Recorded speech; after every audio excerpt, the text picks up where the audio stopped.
presença luminosa de nosso Senhor Jesus Cristo, juntamente com os benfeitores espirituais que servem nesta casa, na grandiosa hierarquia, possa recolher aqui nossa gratidão por estarmos aqui. Então, vamos juntos dizendo em pensamento: bendito seja Deus, mais uma vez, por estarmos aqui reunidos para estudo e reflexão do Evangelho. Possamos abrir os nossos corações e o nosso entendimento para que tenhamos força interior, esforço para seguirmos os ensinamentos do nosso Mestre querido. Vamos pedindo também por todos os nossos irmãos que estão reunidos lá na sala de fluidoterapia, vão ser operadores do passe, vão atuar como operadores do passe, que eles possam também receber a assistência individual e que possam servir de bons instrumentos aqui dos benfeitores espirituais que vão fazer o trabalho do passe para cada um de nós. Assim seja, graças a Deus. Então hoje nós vamos fazer o estudo e a reflexão do capítulo 18 do Evangelho segundo o Espiritismo, muitos os chamados e poucos os escolhidos. Os itens são de 6 a 9, os que dizem Senhor, Senhor. E o 16, reconhece-se o cristão pelas suas obras.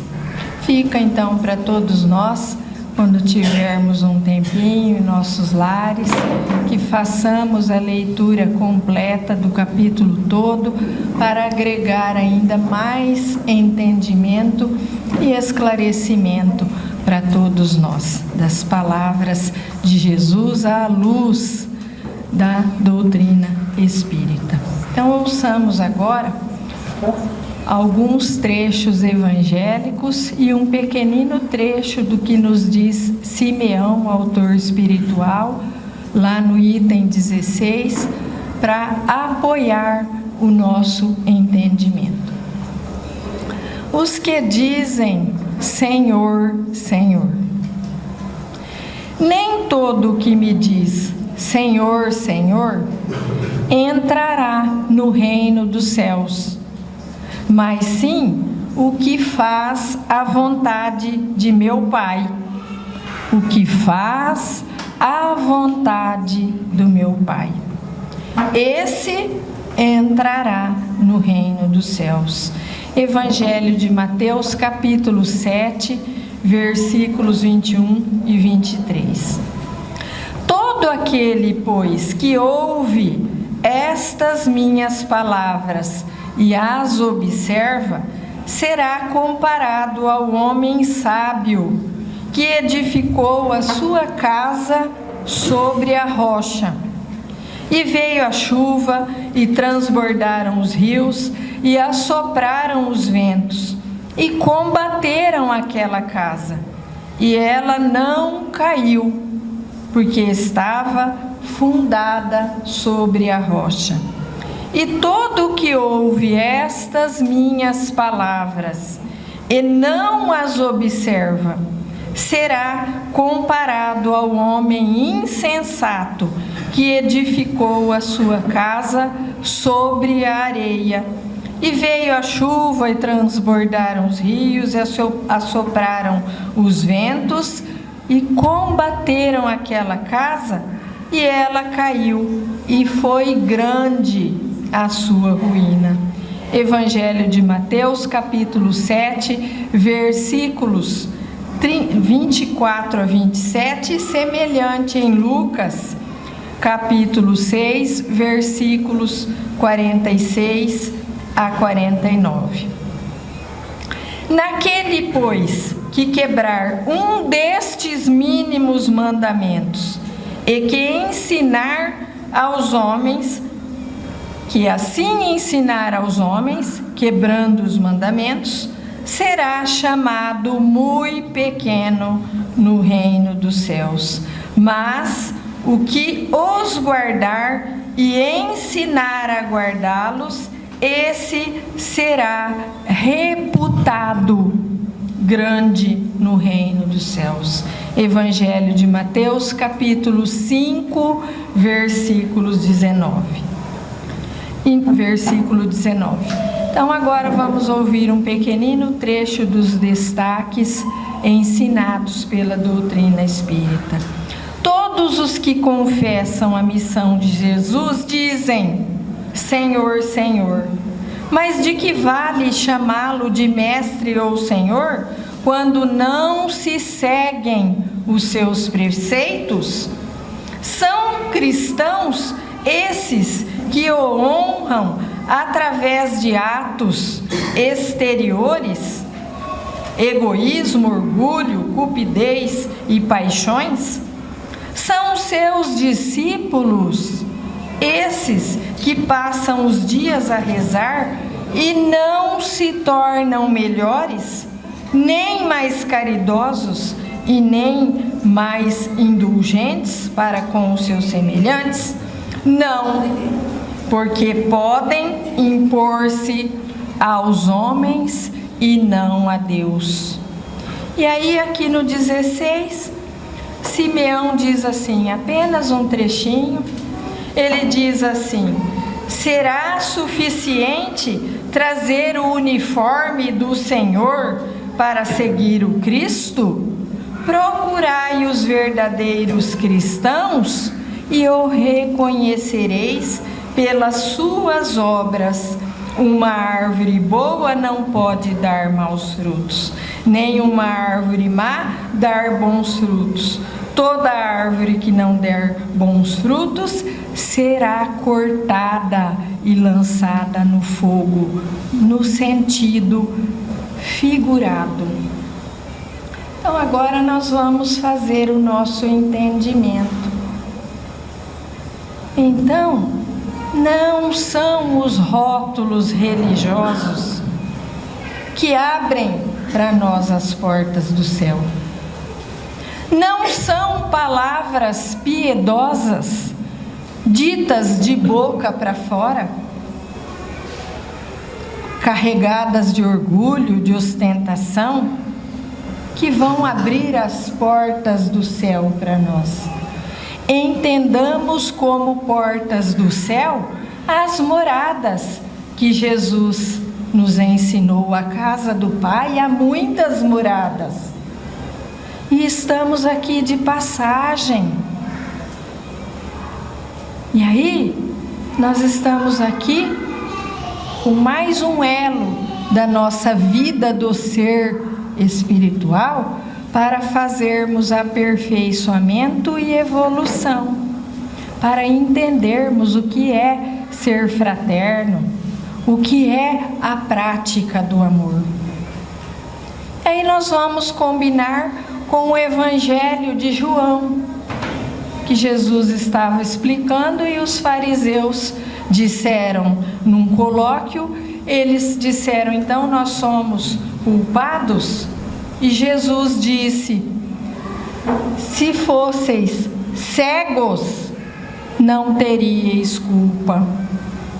Então entendamos bem o Evangelho de João, que está lá no capítulo 9 de João, versículos 39 a 41, palavras de Jesus. Se fosseis cegos, não teríeis culpa. Culpa no sentido de responsabilidade pelos nossos atos. E as nossas obras, que Simeão está nos dizendo que somos reconhecidos pelas nossas obras, o autor espiritual. O que são as nossas obras? Os nossos atos, a nossa conduta, o nosso procedimento, o nosso verbo, o nosso comportamento, o nosso modo de vida aqui na Terra, as nossas inclinações.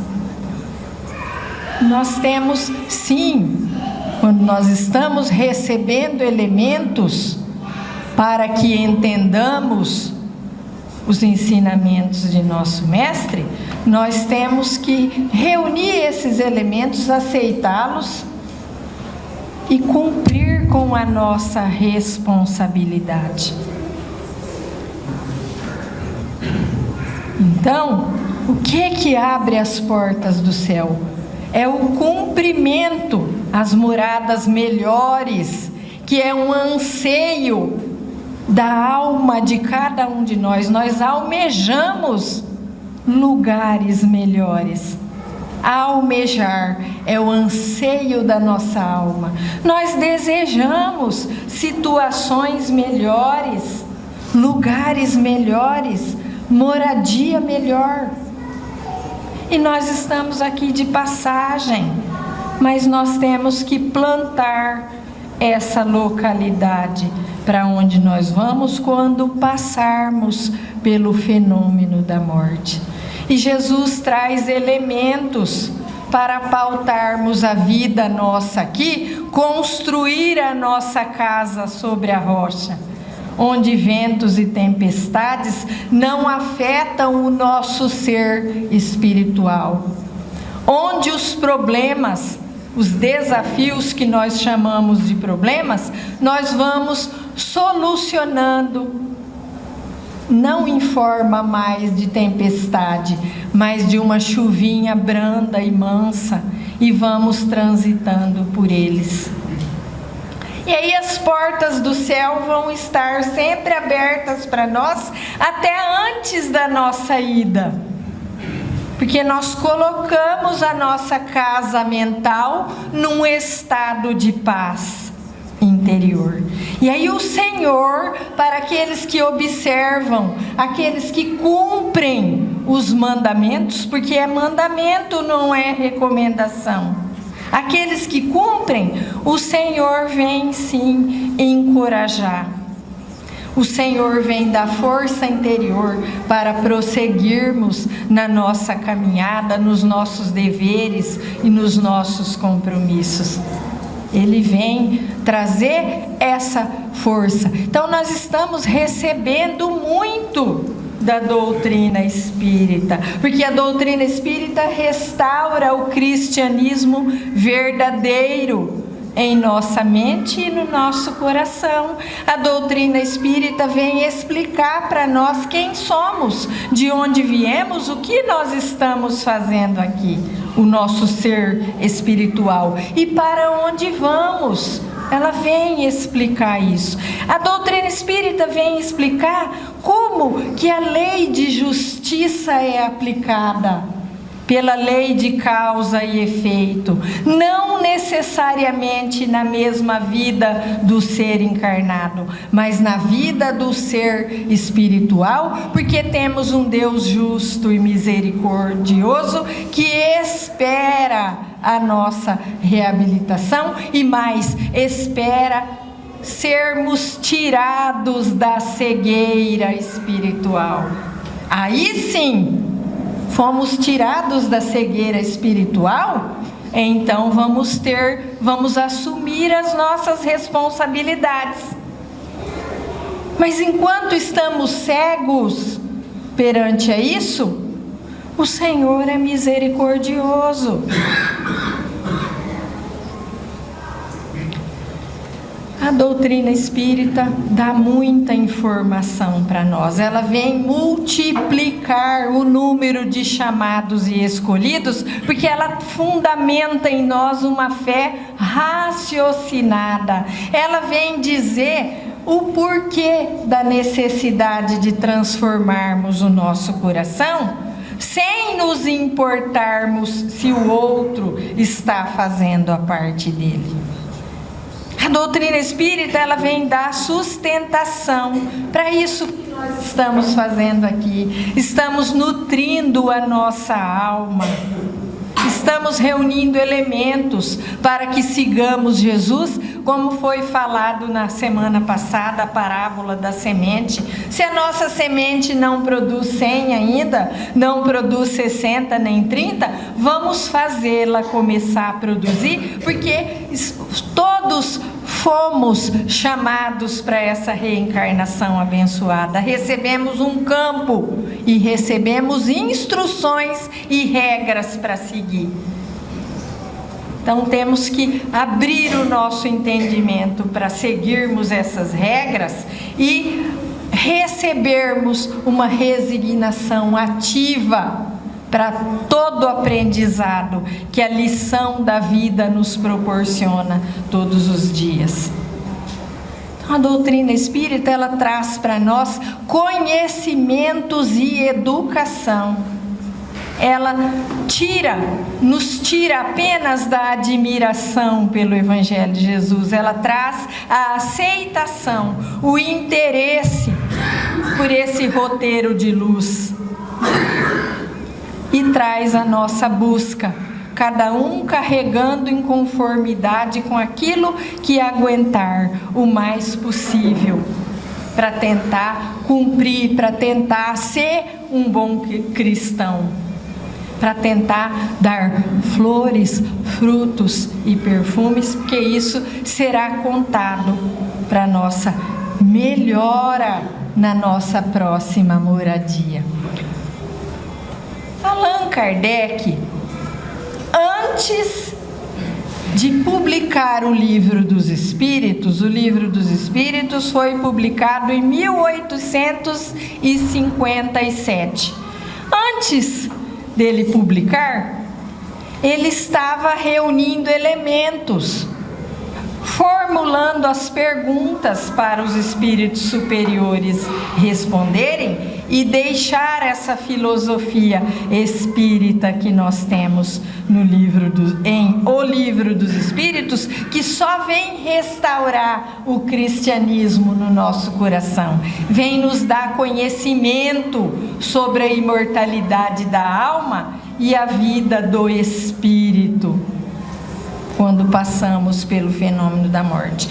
Então ele ainda estava reunindo, e aí, certa noite, ao fazer o repouso dele, ele foi tirado do corpo numa emancipação parcial da alma, em desdobramento, nesse momento do repouso.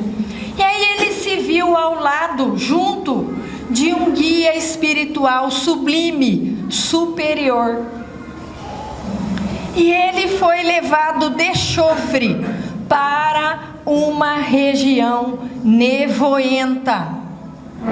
E lá ele viu milhares de espíritos sofredores que gemiam, soluços de aflição, blasfêmias, gargalhadas de insanidade, muita dor e sofrimento, gritos coléricos. Ele se surpreendeu e lembrou da história, o que a história do mundo nos apresenta, e disse assim para o guia espiritual superior: nossa, estão aqui os crucificadores do Cristo? Estão aqui os algozes dos cristãos? Estão aqui os imperadores romanos? Estão aqui os crucificadores? E aqueles que judiaram guerreiros, conquistadores, que judiaram do povo, que derramaram muito sangue?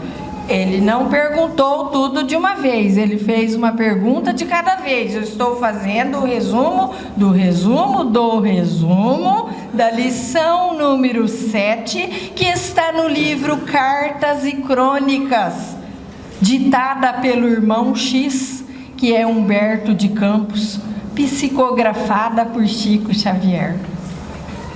Aí, o guia espiritual respondeu para ele, para Allan Kardec: não são esses não. Esses aí foram recolhidos. Eles foram recolhidos debaixo da misericórdia e o amparo e foram encaminhados para reencarnações piedosas, para repararem os seus erros nas lides da expiação. Aí Allan Kardec ficou até comovido e disse assim para ele: quem são esses então que estão aqui nessa dor e sofrimento? E agora nós vamos ouvir o que o irmão superior respondeu, que é para que não percamos nada do que o irmão ensinou para ele. O orientador imperturbável respondeu assim: temos junto de nós aqueles que estavam no mundo plenamente educado quanto aos imperativos do bem e do mal. Nós estamos recebendo esses ensinamentos. Temos que corrigir a nossa conduta conforme os ensinamentos de Jesus no Evangelho de João. Se fosseis cegos, não teríeis culpa. Nós estamos sendo tirados da cegueira quando nos interessamos pelo Evangelho de Jesus. Continuando aqui, fugiram deliberadamente da verdade do bem? Ouçamos agora, ouvidos bem abertos, os cristãos infiéis de todas as épocas, perfeitos conhecedores das lições e dos exemplos do Cristo, e que se entregaram ao mal por livre vontade. Se entregaram porque foram negligentes com o ensinamento. Para eles, um novo berço na terra é sempre mais difícil. Vai ter que aguardar. Vai ter que aguardar. Chocado com a inesperada observação, Kardec regressou ao corpo e de imediato levantou-se e escreveu a pergunta que apresentaria na noite próxima para os espíritos responderem. Questão número 642 de O Livro dos Espíritos, que é a seguinte: para agradar a Deus e assegurar a posição futura, bastará que o homem não pratique o mal? Os instrutores responderam: não, cumpre-lhe fazer todo o bem no limite de suas forças, porquanto responderá todo o mal que haja resultado de não haver praticado o bem. Segue Humberto de Campos ditando para Chico Xavier o seguinte: segundo, é fácil de perceber, meu amigo, com princípios tão claros e tão lógicos, é natural que a consciência espírita, situada em confronto com as ideias dominantes nas religiões da maioria, será muito diferente. Então, como a doutrina espírita exige da gente? Não, a doutrina espírita não exige nada. A doutrina espírita ensina, explica, esclarece. E Deus vai sondar o coração de cada um de nós e por meio de nosso Senhor Jesus Cristo, Ele penetra no nosso pensamento. Ele não penetrava só no pensamento dos apóstolos da Palestina do primeiro século. Ele continua penetrando no nosso pensamento. E se esse ensinamento é demais para nós, se vai nos ofuscar, se vai causar em nós, está exigindo muito de mim, Ele sabe. Ele dá a misericórdia e o amparo para o nosso ser espiritual e vai renovando a nossa oportunidade bendita. Pensemos nisso, assim seja, graças a Deus. Então, ao sentarmos naquela cadeira de fluidoterapia, peçamos ao Senhor: Senhor, tem piedade e misericórdia de nós. Ajude-nos para que abramos os nossos olhos, os nossos ouvidos e, sobretudo, o nosso entendimento. E que possa ser retirado de cada um de nós aqui presentes todos os miasmas e substituídas todas as energias por energias benéficas de equilíbrio, harmonização e paz para todos nós. Assim seja, graças a Deus.